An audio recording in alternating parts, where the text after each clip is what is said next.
the subject of sex on American campuses and how, in this age of instant information oversharing, stories meant for a few can become stories read by the world. The latest example is a detailed presentation a graduate of Duke University wrote about her sex life that proceeded to go viral on the internet, embarrassing the author and those she named. So, what's going on here? Is it that social norms are changing, or does the change have more to do with social media?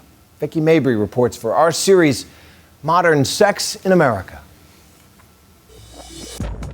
That one wild college night can live on forever in viral videos, raunchy blogs, even in a PowerPoint presentation. A few weeks ago, Karen Owen, a recent Duke University graduate, came to embody the perils of the too much information age.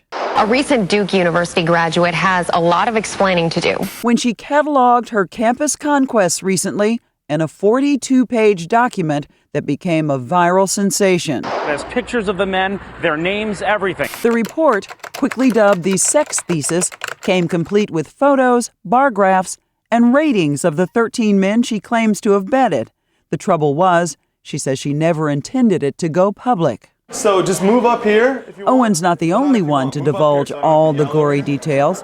Take Tucker Max. The stories of his collegiate sexploits have made him a small fortune. And the only reason I even banged the second one was because it was like, you know, we can have a threesome. And a big name. All right, let's do one more. Good. How many booty calls have you had in your life? How many girls have I had sex with you? No, like just straight booty calls. How would I possibly count? How many beers have you drank in your life? Do you know? Could you even estimate? He's not running from the publicity. Max has a New York Times bestseller, a movie, She wants me to sign underwear. and throngs of fans trying to get a piece of this literary Lothario. For these, Usually girls ask me to sign their but if they were for me. nice to meet you guys. So is college really just a den of debauchery? Is there this much sex happening on college campuses? Yes, absolutely, no question. By no means, when I was in college and law school and living that lifestyle, was I in any way an anomaly. Karen Owen and Tucker Max are certainly extreme cases, but what's really going on? Okay, I really like that one. That's a really good before. And then you'll just run these kind of side by side? Yeah. Hannah Webster and Dominique Barkas write the sex column for the student paper at the University of Tampa. I wrote one a couple weeks ago that was about faking orgasms, and that got some attention. Advice columns like theirs are enormously popular in college newspapers across the country. Just 15 years ago, there were 0. Today, they're in more than 200 student papers. It's not like something that you've just brought up and it doesn't exist anywhere else and it's like some kind of taboo or something. People talk about it, but people, they just don't expect to see it in the paper. I think people fall into the hooking up pattern because it's almost what's expected now, because it's just become this trend of people hooking up and not getting attached. The paper's faculty advisor is Dan Reimold. Students are leading the way in a lot of ways on, pushing forward the sexual discussion in this country. If students are reading about everyone else on campus having so much sex, allegedly, are they thinking, I'm missing out? Are these columns fueling this new sexual revolution? I do not think they're leading the way. I think they're the ones describing what is happening. Reimold says that the days of getting pinned, going steady, and getting married right after graduation are gone. They're not trying to get bogged down in any sort of relationship or with a person before they're ready. They see the divorce rate. They see their parents, unhappy and split up. What we're hearing is that romance is dead, dating is dead, people are hooking up. Dating doesn't exist. All confirmed by these University of Tampa students, Kat, Taylor, Adriana, and Ashton. You get the phone number, you text a little bit.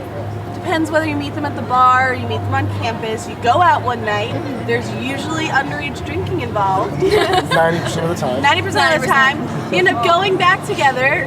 The girl says cuddling. I don't know if she means cuddling or not. They never stop. And then it just happens, and then there's a walk of shame, and then there's awkwardness the next day, and then It's like you get over it. What happened to relationships? Because they all just want to have fun. I think a big part of it is maybe freshmen going into college and thinking the college experience is about drinking and having sex and finding Just out. hooking up. Yeah. Do you find that sad? Yeah. Yes. I would interview someone and they would say, you know, I'm a virgin, but I'm the only one. And they don't realize 1 out of 4 college students are virgins. Fortunately, there's a little good news for worried parents and kids who want to opt out of the hookup culture. Okay. Professor Kathleen Bogle, who wrote a book called Hooking Up, says her research shows college kids aren't having more sex, a view backed up by a recent national study. What they are doing is talking about it more. It constantly seemed like people were trying to catch up with what they believed everyone else was doing. You know, kind of the Animal House, you know, college life, drink till you drop kind of picture. And even though that stuff's going on, it doesn't mean that it's typical or that everyone's doing I it. think you're cute. That's a good part about being good looking. As for Tucker Max, he has no regrets for his role in perpetuating the campus stud stereotype. Regret what? Becoming a #1 best-selling author and being a millionaire because I wrote down my drunk stories? I will never regret that. It's not always just about the sex and the partying.